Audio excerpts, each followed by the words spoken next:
sur ce nouveau format de vidéo qui va porter sur le thème suivant, donc comment être élégant le jour d'un mariage. Et aujourd'hui, j'accueille Hugo de la Maison Bailey au sein de la maison Taylor Trucks. Pour rappel, donc, nous réalisons des costumes, chemises, manteaux et chinos sur mesure, mais également des tailleurs féminins. Donc Hugo, je te laisse te présenter et également présenter la Maison Bailey. Merci Marine, je suis ravi aujourd'hui pour cette deuxième vidéo d'être au sein de votre boutique de Nation. Donc pour ceux qui ont raté le premier épisode et la première vidéo, je me présente, je m'appelle Hugo Bailey, je suis le fondateur de la marque française d'accessoires haut de gamme pour hommes, Maison Bailey. Donc nous avons un concept store dans le Marais rue de Turenne et un site de vente en ligne. Alors comme Marine vous l'a dit en introduction, le thème du jour est comment être élégant et comment s'habiller lors d'un mariage. La personne évidemment principale, la plus importante lors du mariage est le marié. Donc la première question, comment s'habiller quand on est marié? Alors, comment s'habiller quand on est le marié? Déjà, tout dépend du style que le marié souhaite, du thème en particulier du mariage, du thème couleur ou du thème en général, par exemple champêtre ou autre. Et bien évidemment, si le marié souhaite reporter ou non le costume. Dans un premier temps, nous avons le traditionnel 3 pièces, une veste, gilet et pantalon. Qu'on va en fin de compte accessoiriser soit d'un nœud papillon, d'une cravate, d'une lavalière, ainsi qu'une pochette. En seconde tenue, nous avons le traditionnel smoking, donc la veste et le pantalon. Ici, donc c'est vrai que le smoking souvent est noir, comme ce que je porte aujourd'hui, ou bien dans les teintes de bleu marine, bleu nuit, ou comme par exemple ici, on est sur un smoking gris. Donc ici, la personnalisation a été poussée très très loin. En fin de compte, le sapin qu'on retrouve sur les revers ici, donc on est sur ce qu'on appelle un col-châle, est rappelé en fin de compte sur les poches ici, sur l'ensemble des boutons, donc les 3 ici, et en fin de compte, hop, le premier bouton ici est contrasté dans le même tissu du costume. Le nœud papillon est également confectionné dans les mêmes satins que les revers, les poches et les boutons, et également la ceinture de smoking que vous retrouvez ici.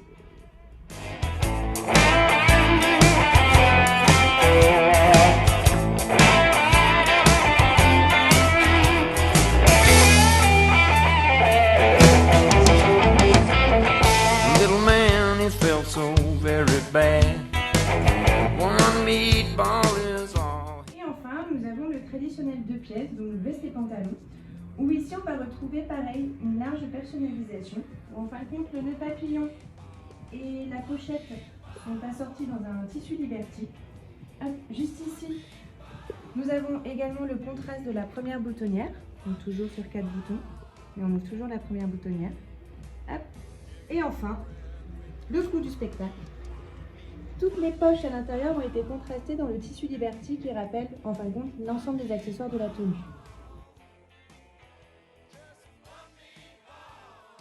Veillez à éviter le gris trop connoté business.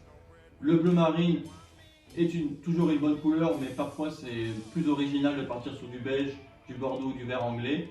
Et le noir est absolument interdit puisqu'il est réservé aux enterrements. On a parlé des tenues en fin de compte traditionnelles du mariage. Est-ce que Hugo, maintenant tu peux nous parler des accessoires qui sont liés donc, au marié?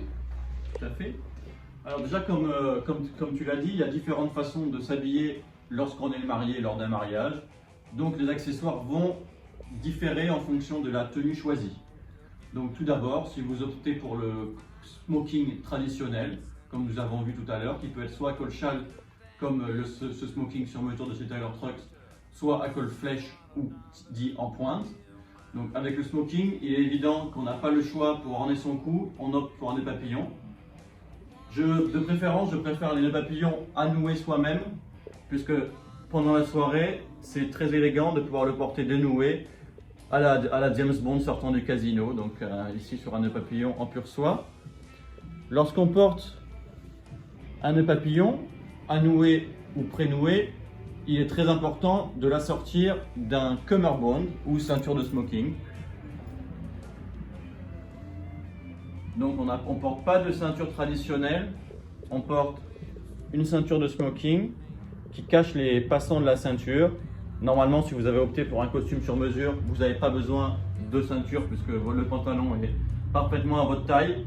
Par contre, vous pouvez remplacer la ceinture et porter avec un cummerbund des bretelles noire ou blanche.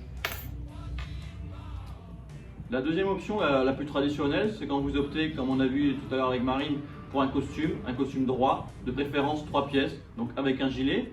Vous devez impérativement orner votre cou lorsque vous êtes le marié, d'une cravate ou d'un nœud papillon. Ensuite, vous devez porter une pochette. À noter que la pochette ne doit jamais être entièrement assortie à la cravate ou au nœud papillon. À noter que lors d'un mariage, vous pouvez parfois remplacer la pochette par une boutonnière à fleurs, mais ne portez jamais la pochette et la boutonnière, c'est l'un ou l'autre.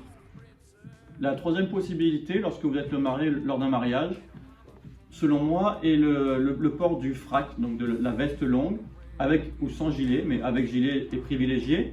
Et dans ces cas-là, le plus élégant, c'est de porter une lavalière, un peu comme je porte aujourd'hui, mais aujourd'hui je l'ai porté noué à l'intérieur de ma chemise avec un nœud ruche.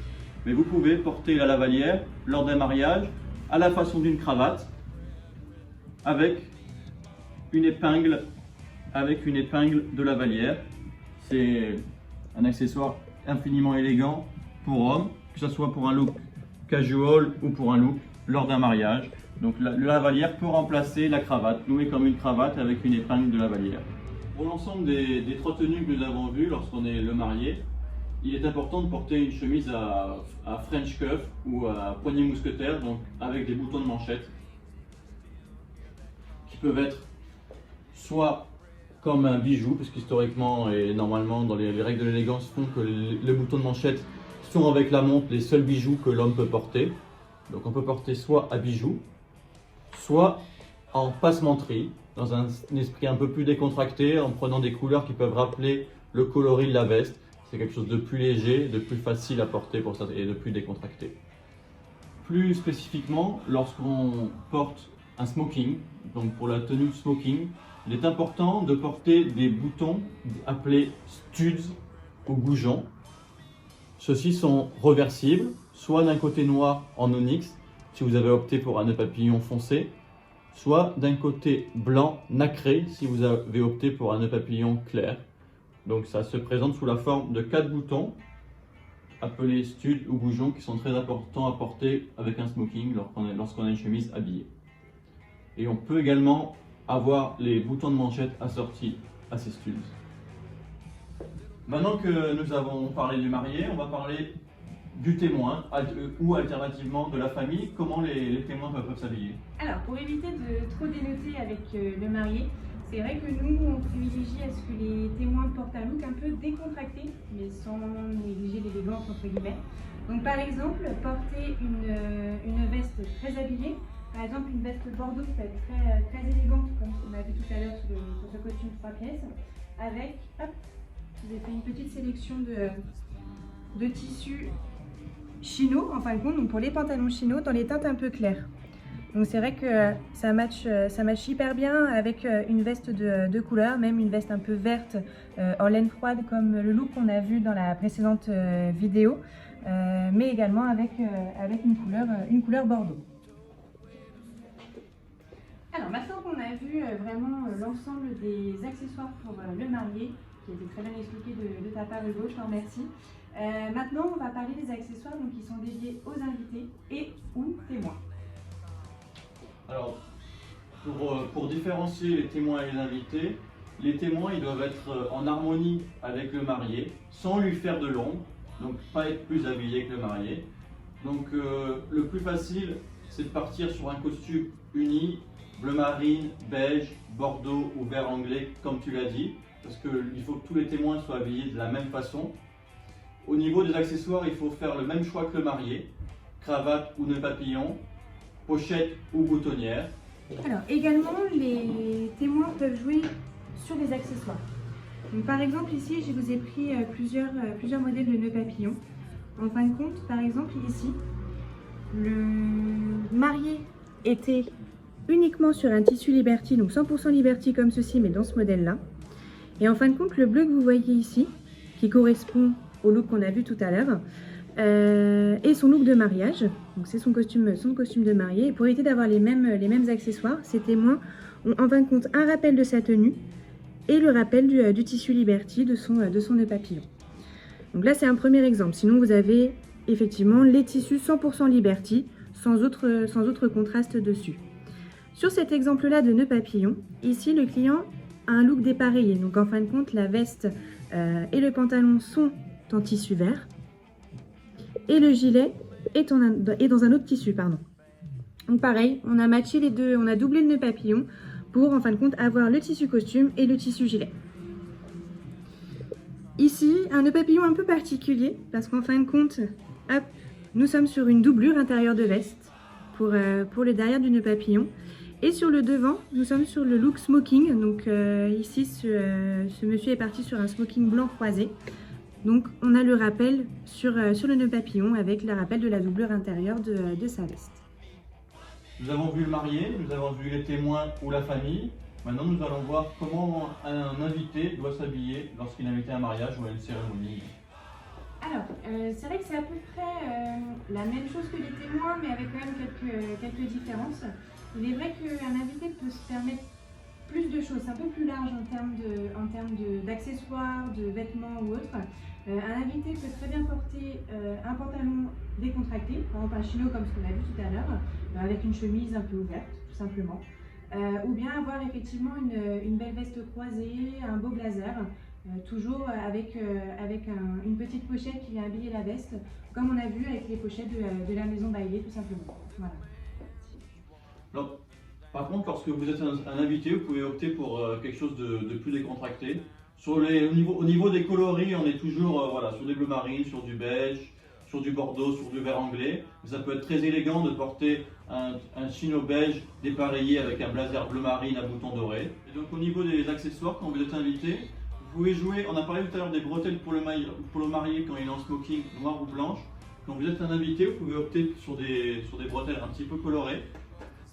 Là aujourd'hui avec des pattes en cuir de chèvre camel qui sont très élégantes justement avec un chino beige, avec un bleu qui est très beau avec un blazer bleu marine ou avec un blazer beige. Donc on rappelle, c'est les bretelles traditionnelles à boutons. Donc soit si vous avez opté pour un costume sur mesure, vous avez les 6 boutons, 2 à droite, 2 à gauche, 2 derrière cousus. Sinon vous avez les boutons qui sont fournis à coudre. Si vous avez opté pour un pantalon plus épais ou si vous n'avez pas les boutons cousus à l'intérieur de votre pantalon, vous pouvez opter pour cet accessoire très pratique qui sont des boutons en laiton vieilli à clipser, donc qui fonctionnent comme ceci, que vous pouvez porter sur l'ensemble de vos pantalons et toujours dans le même principe, 2 à droite, 2 à gauche et 2 derrière. Lorsqu'on est un invité, en général les mariages se font sur la période estivale de mai à septembre, donc avec un temps ensoleillé. Donc n'hésitez pas à sortir vos plus belles paires de lunettes de soleil. Ici on est sur les lunettes Made in France de notre maison, donc de la maison Bailey. Ou alors, alternativement, pour vous protéger des rayons du soleil et de la chaleur, n'hésitez pas à porter un chapeau de type Panama qui se porte très bien au mariage, puisque c'est un chapeau élégant qui est fait pour être porté avec un costume. Si il fait un peu plus frais, n'hésitez pas à porter un foulard dénoué sur votre manteau ou sur votre veste qui pourrait vous être très utile en fin de soirée. Alors, maintenant qu'on a vu donc, les tenues mariées, témoins, invités, est-ce que Hugo, toi, tu as déjà ta petite idée de la tenue de ton mariage? Oui, bien sûr, en tant qu'amoureux des règles de l'art au niveau de l'art sartorial ou de la sprezzatura et de l'élégance masculine en général, moi je pense que je me marierai en blanc, en smoking blanc, à col châle, un petit peu comme on a vu, un revers satiné, donc le pantalon également avec le revers satiné. Au niveau des accessoires, donc ça sera comme on l'a vu, nœud papillon et ceinture de smoking assortie.